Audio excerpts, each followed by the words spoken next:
So hello and welcome back to another episode of Scenes 4. Today I'm out with my partners Nissan Figaro. That's because we're continuing our little theme here of getting AI to ask me 5 questions about certain types of cars. Now I've done my Mercedes SL, I've done my Mercedes SLK. However, probably the car I know least about is actually the Figaro. So I think it might be quite a good learning opportunity for myself on this. So I've asked Google Gemini, please ask me 5 questions about the Nissan Figaro. And I haven't typed, I just typed it in, I haven't actually put it into yet, so I don't know what these questions are. I've not done any research. It's purely going to be testing my knowledge on Nissan Figaro, and of course, you can come along for the ride as well. So let's push enter on this, see what we guess. So Aaron's come up with 5 questions going to ask me about the Nissan Figaro. The first question: the Nissan Figaro was part of Nissan's Pike Factory series of retro style cars. Can you name the other 3 cars in the series?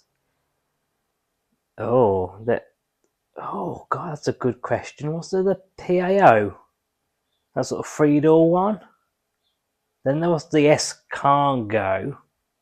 These Escargot French for snail. It did a little box van. I did see one of these actually a couple months ago, and it did look a bit like a snail on wheels. What's the other one? The BE one? I might be talking rubbish. I see what I mean. I'm not too up to date on these, and obviously the last one I did was the Figaro. In fact, the last one to see I think was the Figaro. All Nissan Figaros came in one of 4 specific colours, each representing the seasons. Oh, this is a very good one. What are the 4 original colours and the season they represent? Well, this is lapis grey, which represents winter. I know that. Oh. And then I did a green. What's the green? Emerald green, I think it is. Which I presume is summer. I don't know. There was a blue and like a bluey colour, wasn't there, and a beige. I can't remember what those are, to be honest. So yes, that is a good one I'm going to learn about. That's what I mean. I don't know too much about the Figaro. I know the 4 colour. I don't know what I forget which season other than this one, to be honest. How did Nissan manage the overwhelming demand and sales for the limited edition Figaro in Japan? Well, they did a lottery, didn't they? I think they had 20,000 cars, and you're going for a lottery, and I don't know how many people put in the lottery, right? But only 20,000 of those people would actually get a board slot on their production line for one of these cars. The Figaro's engine is a turbocharged version of another engine from another Nissan model. Which model proved the base engine, and what are the main specs of the Figaro's engine, e.g. displacement and horsepower? Well, I don't know, it's presumably it came from a micro. I know it's sort of micro-ish underneath, sort of based on a micro. I think it's a K10 micro, I think it is. I'm going to presume that it's a micro-based engine. I'm not too sure about that, though. I know the main engine specs. Displacement, I think, is less than a litre. It's about 983, 984, I'm going to guess. I think something along the lines. And I think horsepower is around 75, I think, like 76 of horsepower, I think. Okay, so last question. What unique feature does the Figaro have regarding its convertible roof mechanism? I don't know what unique feature it has, really. I mean, a lot of cars have folding soft top roof mechanisms, to be honest, not electric. Has a glass window. I mean, is that quite early for a glass window car? It's a solid glass window. A lot of converters came with plastic windows back then, maybe. Is it the fact that it's heated? I don't know. Heated rear window? That's a very good question, which I'm not sure I know the answer to. What unique feature does it have? I might learn something there. So AI is now supplied with the answers to these which we're going to go through. So question 1, the other Pike Factory cars were the BE1, which is the first model introduced in 1987, the PAO, which I think I said, 1989, and the Escargot in 1989 as well. And I did mention about the delivery van, which names a pun on the French word for snail, escargot. It did look a bit like a snail. So second question was about the colours and the seasons. So the emerald green was spring. I said that was summer. I did get the colour right. Pale aqua is summer. The topaz mist is autumn. And lapis grey is winter, which is probably the only one I got right on all 4 of those. So the third question, how did Nissan cope with the demand for the Figaro?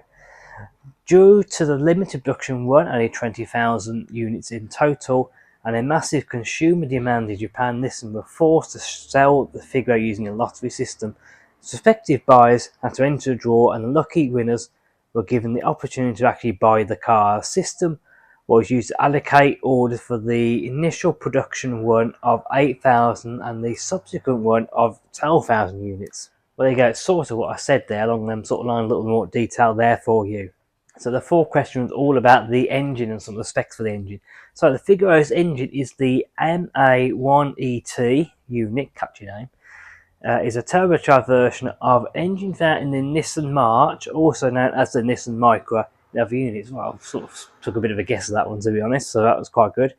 The main engine specifications are: displacement is a 1 litre, 987cc. I think I was a few cc below that. The aspiration is turbochargers, hence the T in the MA10ET, and fuel injected. And the horsepower was 76. I think I said that, to be honest. So yeah, okay, I was pretty close on some of those, to be honest. So the final question is all about the unique feature on the Figaro's roof, which I didn't quite know. I didn't quite understand that question, to be honest. What was so different about this roof? So let's see what we've got for an answer. The unique feature of the Figaro's roof mechanism is that it is a fixed profile convertible, often called a Targa style roof. Unlike a traditional convertible where the entire roof structure folds away, the Figaro's side windows and frame and the structural rails above the doors remain fixed. Only in the central section, a vinyl covered panel with a rigid glass rear window rolls back and drops into the boot area. This allowed Nissan to maintain more body rigidity than a typical full convertible. Oh, okay, there we go. Learned something new there. I suppose you look at it is a bit different. I sort of wondered if I sort of didn't think that was very unique, because I used to own the Bar 500C, which had pretty much the same sort of roof layout as this. You just have that little, if you ever looked at a Fiat 500C and the Bar 500C, they just pretty much have this. I think it comes a little bit more forward, to be honest, but you just have this panel pretty much exactly the same. That wouldn't actually go into anywhere. This one folds very neatly in this little compartment just behind the passenger compartment.